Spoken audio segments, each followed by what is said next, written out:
7:30, and we'll slot in as well. But we have moved to the top of the listings, Professor Penny Green, also of Queen Mary University of London. We will start with Professor Green, and then we will move on with other speakers as they arrive, and then we will have time for Q&A at the end. Before we begin, I just want to say a little bit about how we are here at the organisation, at the organising skills of the Centre for Turkey Studies. Turkey has been involved in the humanitarian operation in Bangladesh and continues to have an interest. And so the Centre of Turkey Studies decided to arrange this event to bring together parliamentarians, academics, charity workers, and experts to speak on this topic and to bring attention to the plight of the Rohingya and to keep attention on the plight of the Rohingya. So thank you to the Centre for organising this event.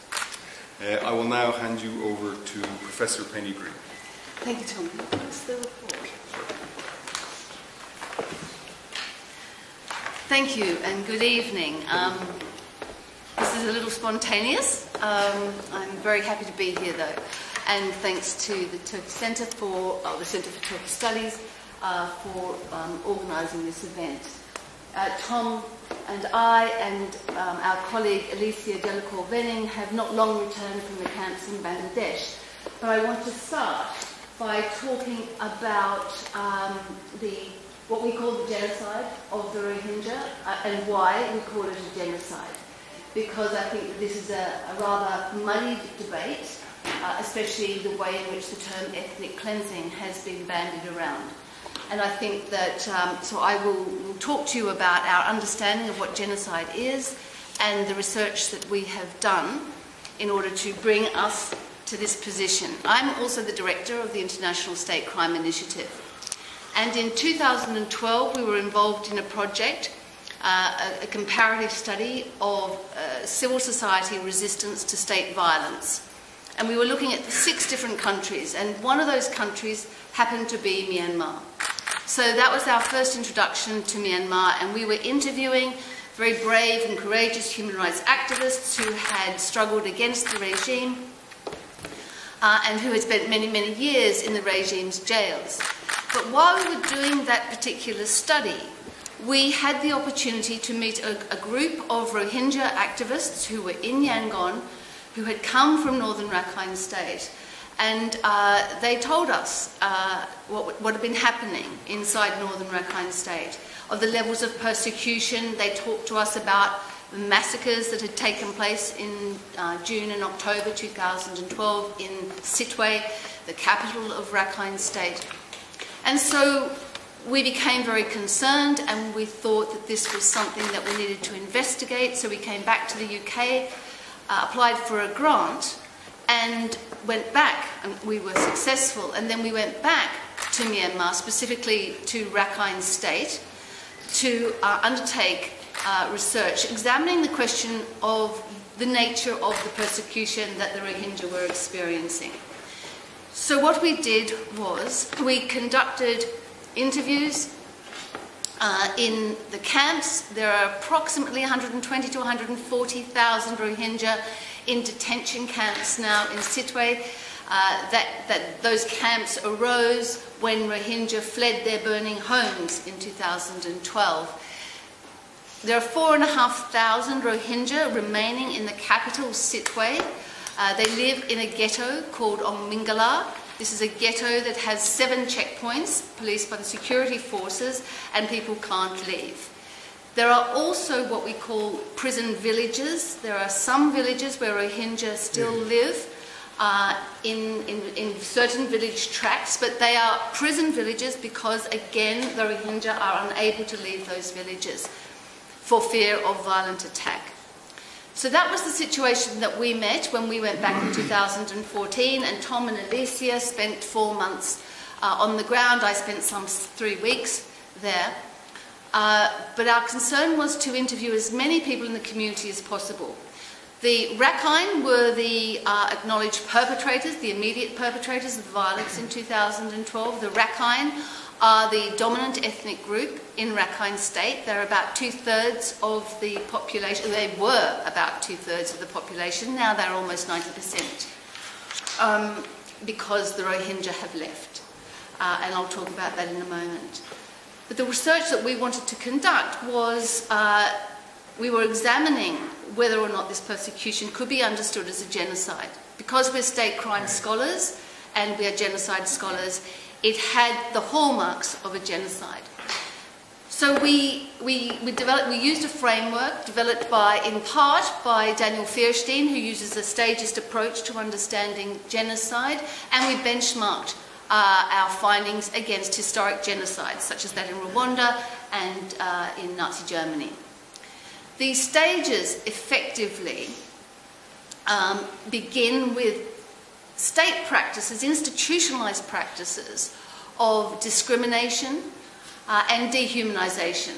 And with most state crimes, you find strategies of discrimination, institutionalized stigmatization, practices of dehumanization as the foundation for the kind of crimes that follow. Because in fact it's very difficult for human beings in normal circumstances to enact acts of barbarity and cruelty against their fellow citizens. So there have to be practices which actually take a target group and dehumanize them, other them, make them different to us, less worthy of our concern and care. So those sort of practices are part of the early stages of genocidal practice.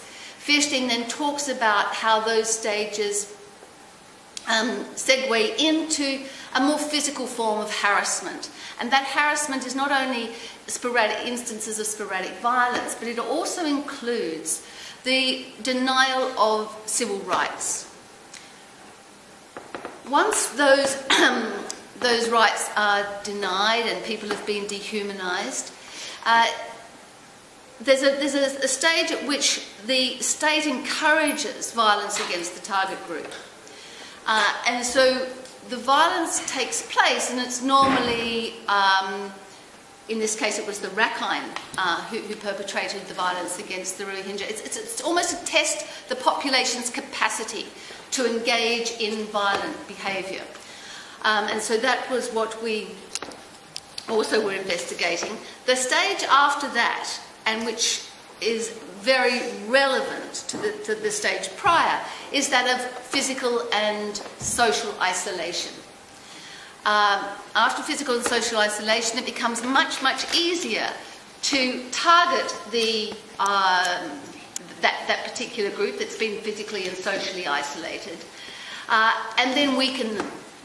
And weaken them systematically. You've taken away their rights, you deny their access to livelihood, you remove their access to health care, you make them reliant on food aid, you create communities of depressed and aimless people who are totally reliant on external forces to actually survive.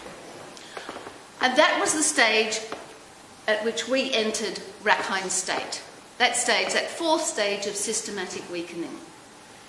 And what we did when we entered Rakhine State was we thought that it was very important to get a really complete sense of what was going on. So we were very concerned to interview the Rakhine activists, the nationalists, the extremists, Rakhine civil society actors.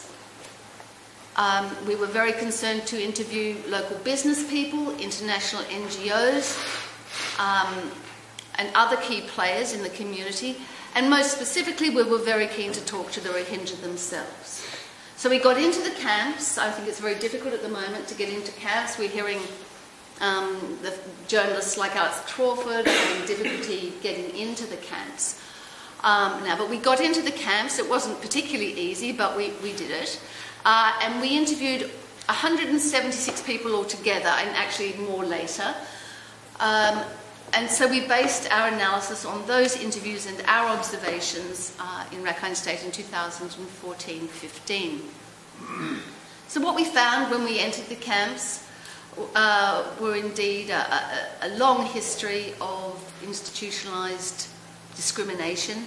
We were not allowed to use the term Rohingya even then, even before Aung San Suu Kyi announced it to the diplomatic community in Yangon a couple of years ago. And we found the Rohingya in a really, really shocking state, quite frankly. I think those camps were some of the most depressing places that we've ever been. And we've just come back from Bangladesh. And the camps in Sitwe were more shocking, more appalling, more depressing. And I can talk about that in a moment. Because the people that were living in the camps and in the ghetto were just surviving. And they were, because they were reliant on external forces for their food and for and utterly inadequate healthcare, because the year we were there, Médecins Sans Frontières, the only providers of emergency healthcare to the Rohingya, had been expelled.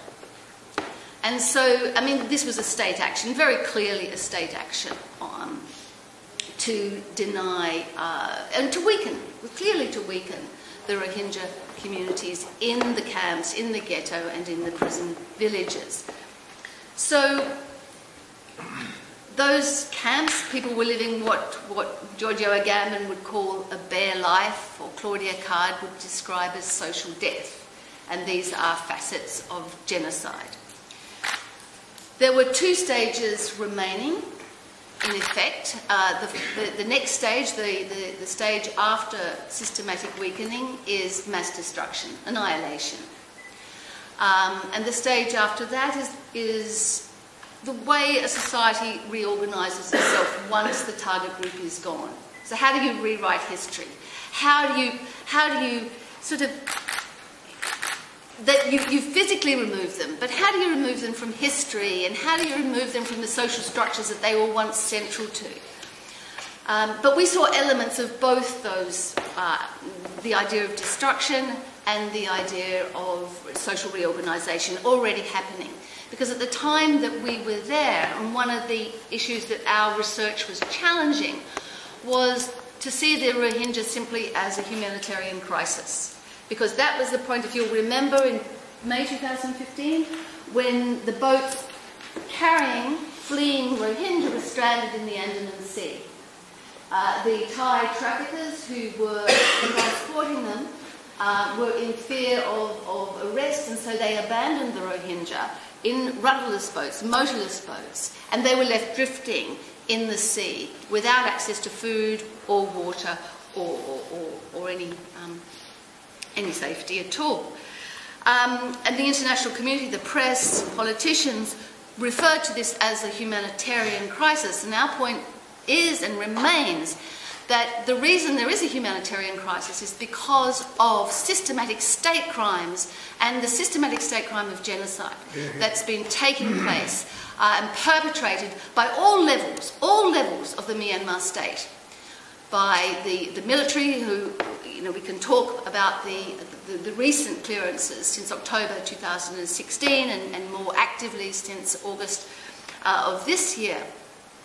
But these processes were already well in play. And in fact, in this little report, in 2015, we concluded, and it gives us no pleasure at all to have been right, basically. We said that this report concludes with an urgent warning to civil society in Myanmar, to international civil society, to the government of Myanmar, and to international states.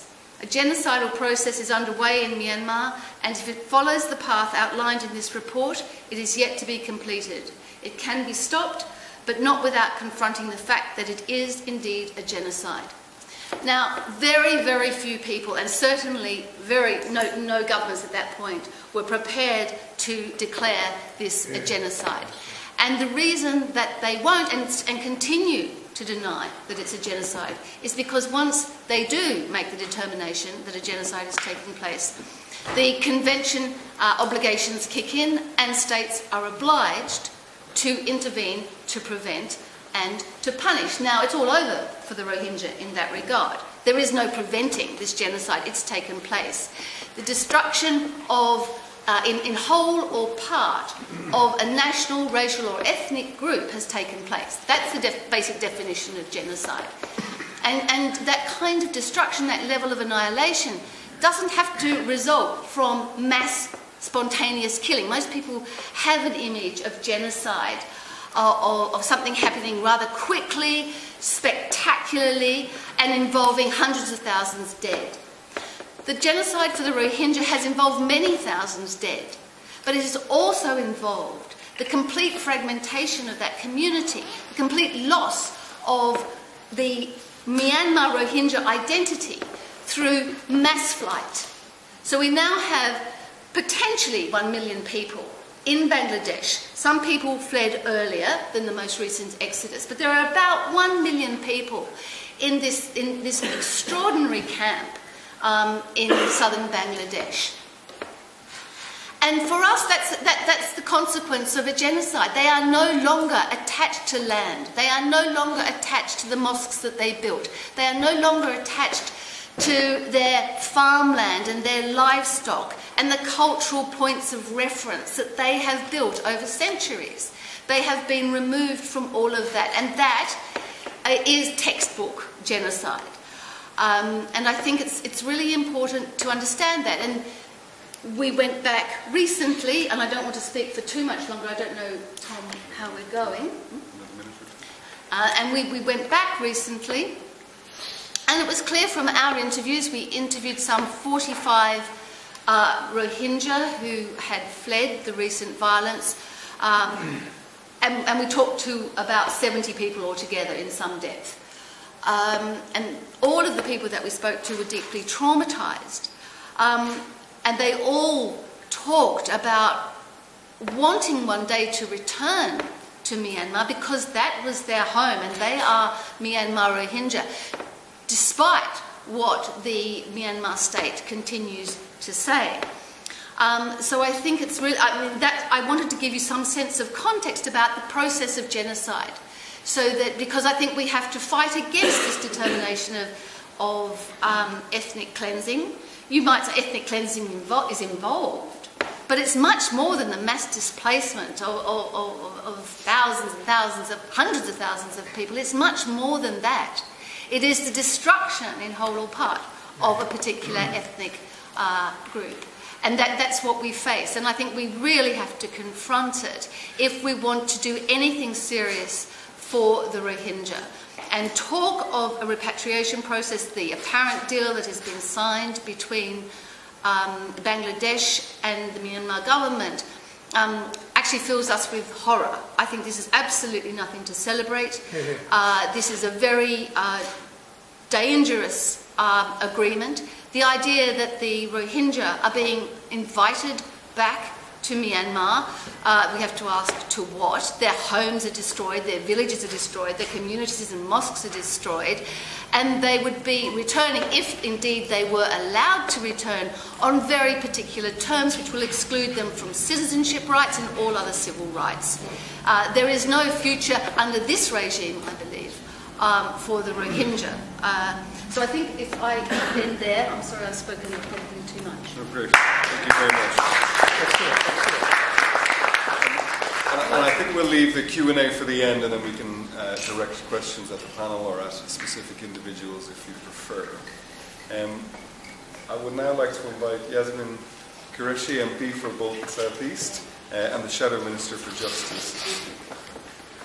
The Rohingya community. I don't know, I mean, obviously I think from the presence of everybody here that probably a lot of people here probably know the background history or what's happened with the Rohingya people and their status in Burma. But I think it'd be helpful, maybe I want to just touch on it very briefly. And then I think I want to talk about the challenges faced, and thirdly, what perhaps the international community can try to do. My first involvement in Burma came about 5 years ago when I had some constituents of mine contacted me because they have relatives and family in Burma. And it was at the time, and about 5 years, I don't know if you remember, 5 years ago there was one kind of onslaught of violence against the Rohingya people, and many left at that point, and it kind of made the news here. I remember going to the Burmese embassy and trying to talk to them about it. And we had a debate in Parliament, in Westminster Hall debate, which I called. And one of the things I argued then, that the international community had lifted the sanctions far too early on Burma. Because I don't know if you know, but you had the sanctions for many, many years. And I remember saying in the Westminster Hall debate that sanctions were lifted far too early because, from what we understand from people in Burma, that the military is still carrying out its persecution, the killing of Rohingyas and other minorities still taking place, with systematic discrimination. And I actually even said that, you know, the international community is unseemly in this haste to lift the sanctions and start working with Burma. And that's because, I don't know if you know this, but there's quite a lot of licenses have been granted for various international organizations and companies in the world to go and exploit the resources. There are quite a lot in Burma.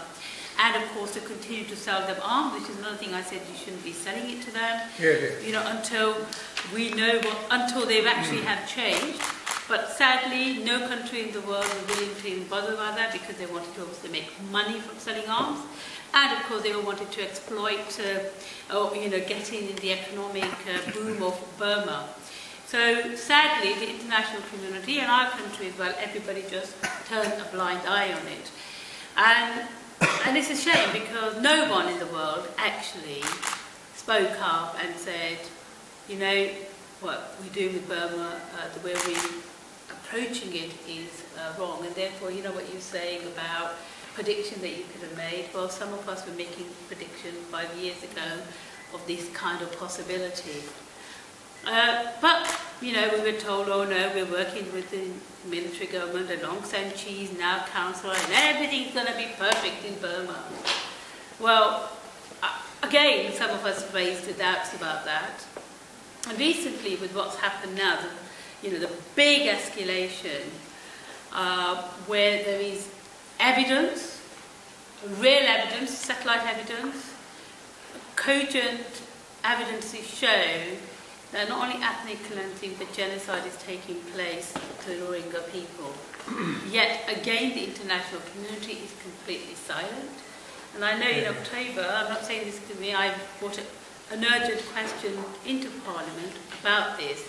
And I have to say the initial response of our Foreign Office was to call it, you know, I don't want to be rude about it, but it was almost like they didn't think it was an issue.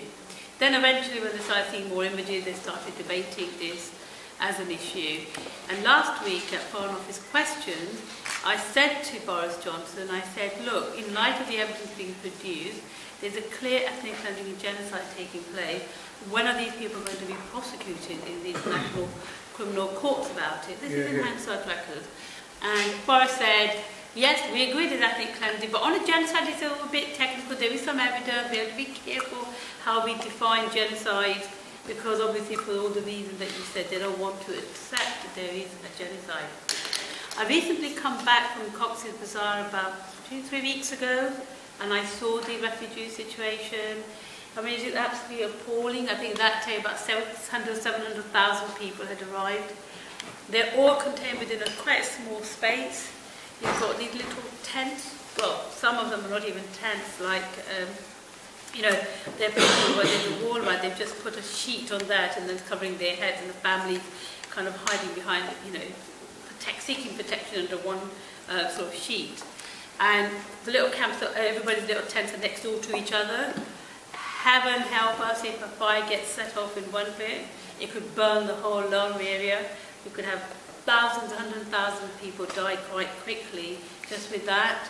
There's already the issue about sexual exploitation of young girls and the abuse that is taking place. Already the criminal fraternities are operating in there, and young children, girls are being taken away and being sold in the market. So, and of course, there's food shortages, water shortage, sanitation. You know, international communities are providing some food, but that food has got to be cooked. So how do you cook it? You cut down trees, but then eventually there might not be any trees left. There's fire risk, there's no fuel, there's no... So there are so many challenges even for people there at the moment. They are even now in a really, really bad state. So what's the way forward? The way I look at it, unlike many other countries, it seems that most of the Burmese society are actually rejoicing at what's happening to the Rohingya people. They're actually quite happy with it. That's what they want, the military. That's what the political leadership in there wants it. So you've got a situation almost, you know, where, as you rightly said, where are they going to go back to?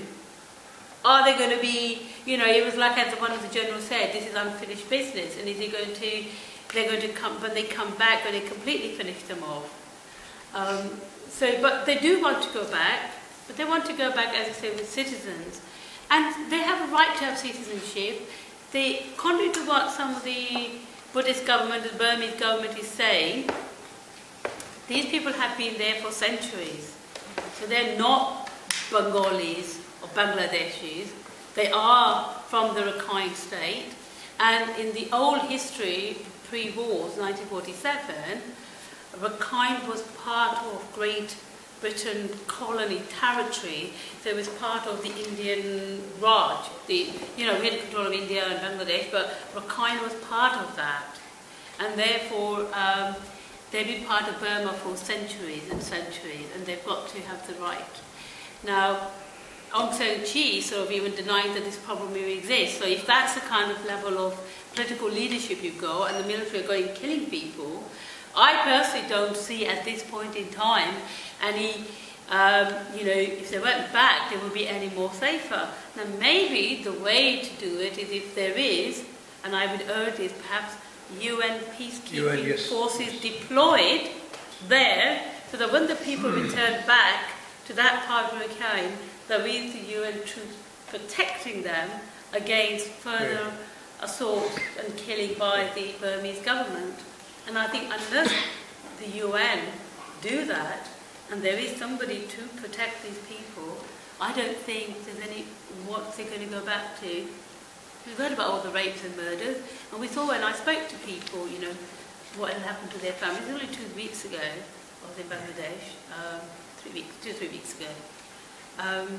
So I think the internet, I'm glad the international community is now talking about it, but I worry, and I suppose what I will continue to do is certainly ask my government, our government, to, when they're all getting excited about this package to return people back, what are the safety nets for these people? And as you say, what are they going to go back to? Are they going to provide some homes for them? Are they going to build something for them? Is the UN going to be allowed to go in to build homes for these people? Even if it's temporary structures or wherever, are they going to allow to have food being coming to them? Are they going to allow medical access? Are they going to allow all this humanitarian support in Burma? Because I can only see on one condition they're going back, with all of these things provided to them, with the UN peacekeeping troops to protect them. If that happens, then I think it's the only time they can go back. And then hopefully, and it's really the political goodwill about giving them their proper citizenship, that would obviously kind of help the situation. But there is a solution. The question is, will the international community bother to put this? People like myself will continue to push our government to do so. I'm hoping that people here will be contacting their political representatives in this country, and if you've got family and friends in other parts of the world, especially the major players like, America, Russia, China, wherever, if you've got family and friends there, maybe people talking to them, maybe kind of lobbying them. Maybe international organisations need to be spoken to lobby. Maybe they can lobby. But so you need a holistic solution to this. Hope that kind of gives a bit of a perspective. Excellent, excellent. Thank you very much, Chair, and good evening to everybody. Assalamu alaikum, shalom, namaste, whatever greeting you're comfortable with. At the end of the day, we are in the house that embraces all cultures and all backgrounds, isn't that right? Yes. There's so much you can say about Rohingya. There really, really is. And so much has been said about it.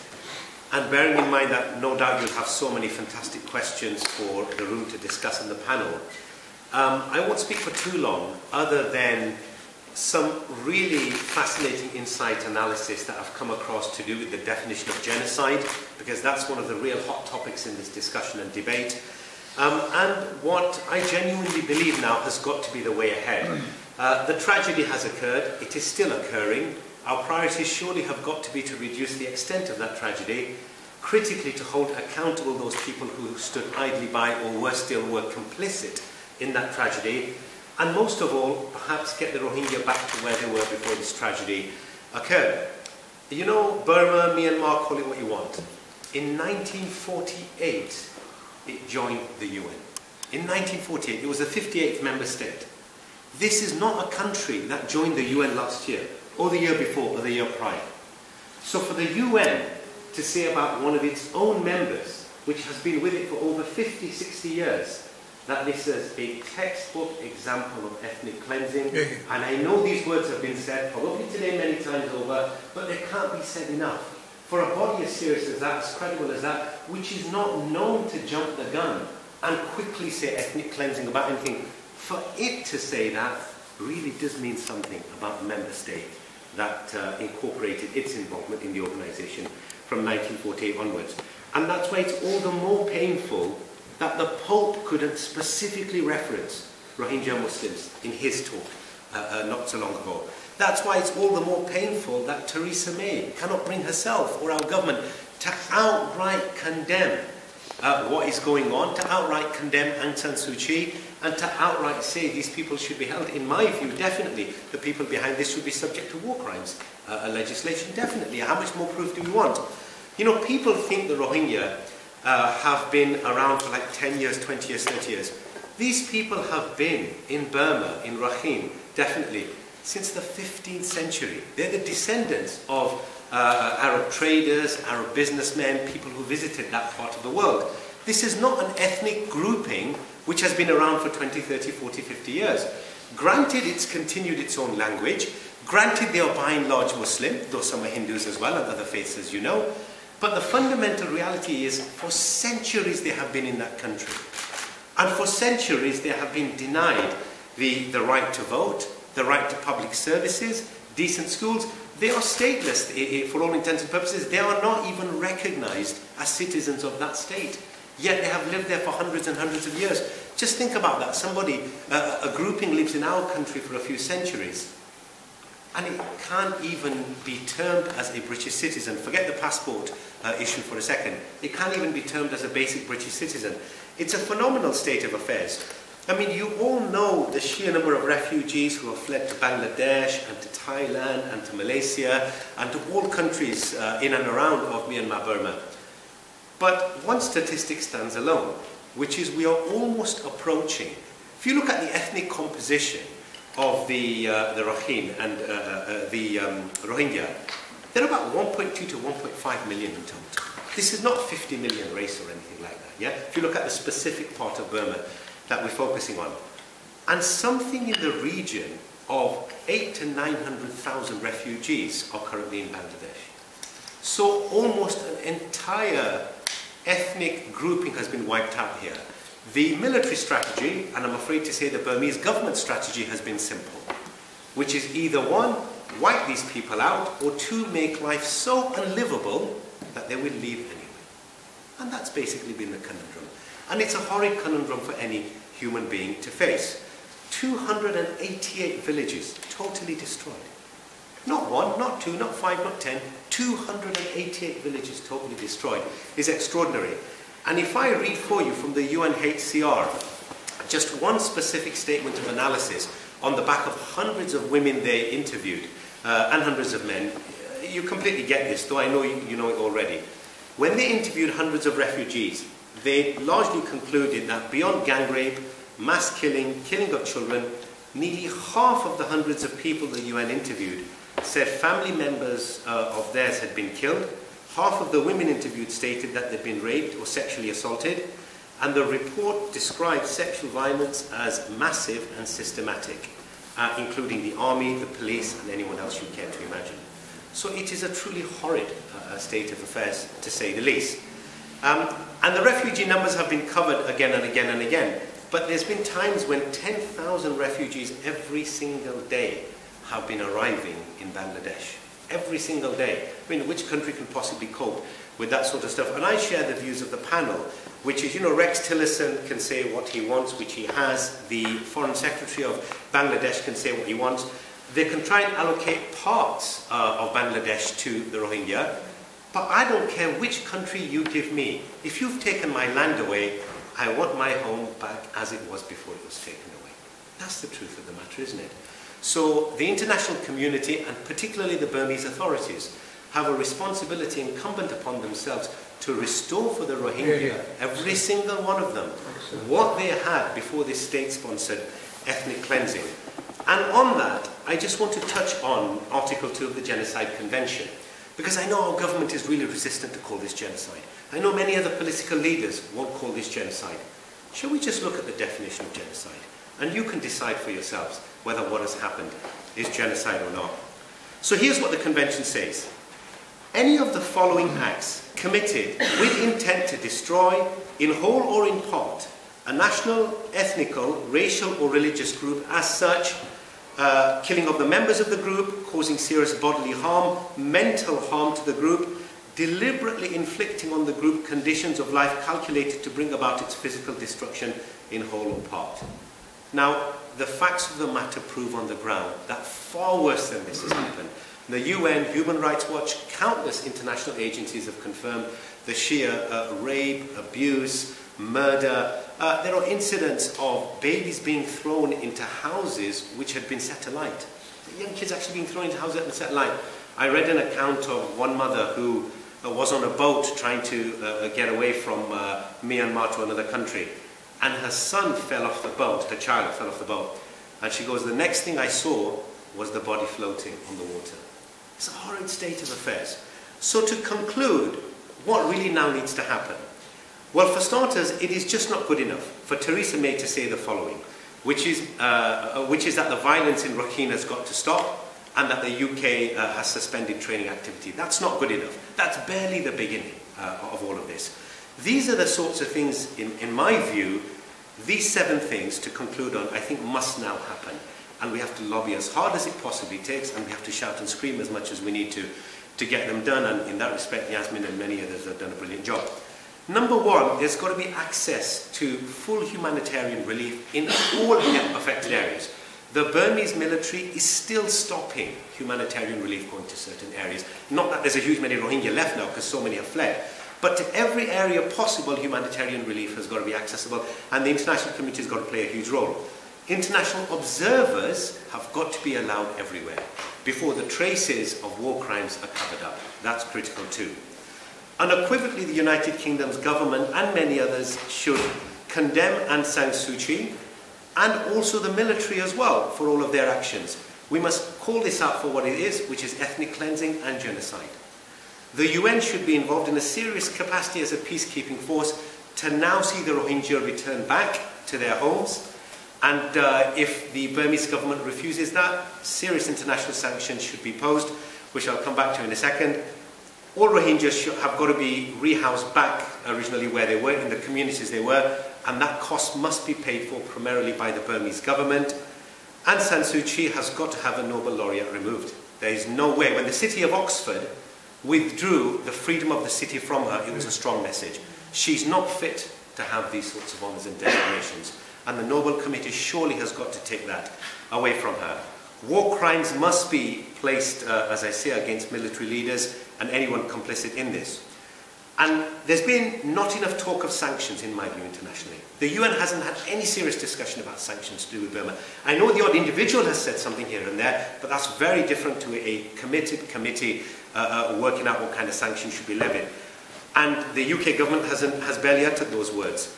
But I'll leave you with the words of The Economist publication, on the wisdom of sanctions. It said, the Burmese army is not easy to influence, because it's a military junta, isn't it? It's been used to running the country way before Aung San Suu Kyi was there. So the Burmese army is not easy to influence, but economic and diplomatic isolation do seem to have played a part in persuading it to surrender power in the first place. So economic and diplomatic sanctions and isolations have worked. So I'm sorry for those politicians who say sanctions are not the answer against Burma. I'm afraid they are. Thank you very much. Excellent.